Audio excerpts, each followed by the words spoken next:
హోలీ పండగ అనగానే నవ్వులు, ఆనందం, రంగులతో నిండిపోయే రోజు అని అనుకుంటాం. కానీ ఈ పండుగ వెనుక ఉన్న అసలు కథ ఏమిటో మీకు తెలుసా? అసలు హోలీ ఎందుకు జరుపుకుంటారు? హోలీ అగ్ని ఎందుకు వెలిగిస్తారు? హోలీ పండుగ యొక్క చరిత్ర, ఆధ్యాత్మికత మరియు ఆసక్తికర విషయాలు ఈ వీడియోలో తెలుసుకుందాం. Let's begin.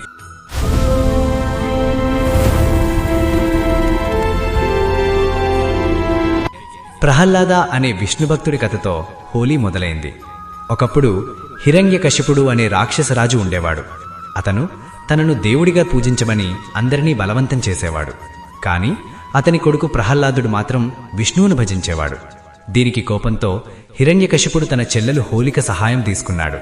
ఆమెకు అగ్ని దహించలేని వరం ఉండేది. అన్న హిరణ్యకశిపుడు మాట ప్రకారం ప్రహ్లాదుణ్ణి ఒడిలో పెట్టుకుని అగ్నిలో కూర్చుంది. కాని దేవుని కృపతో ప్రహ్లాదుడు బ్రతికాడు. హోలిక మాత్రం దహించబడింది. అదే రోజు హోలికా దహనంగా జరుపుకుంటాడు. అది చెడుపై మంచికి గెలుపు సంకేతం. మరుసటి రోజు రంగులతో హోలీ జరుపుకుంటారు. అదేవిధంగా కృష్ణ మరియు రాధా కథ కూడా హోలీకి సంబంధించినదే. కృష్ణుడు తన నలుపు రంగు గురించి బాధపడితే యశోదమ్మ రాధకు రంగు వేసి సరదాగా ఆడమంది. అప్పట్నుంచి రంగులు చల్లుకునే ఆచారం మొదలైంది. భారతదేశంలో హోలీ మధుర, వృందావన్లో చాలా గ్రాండ్గా జరుగుతుంది. అదేవిధంగా బర్సానాలో జరిగే లాట్మార్ హోలీ ప్రపంచ ప్రసిద్ధి.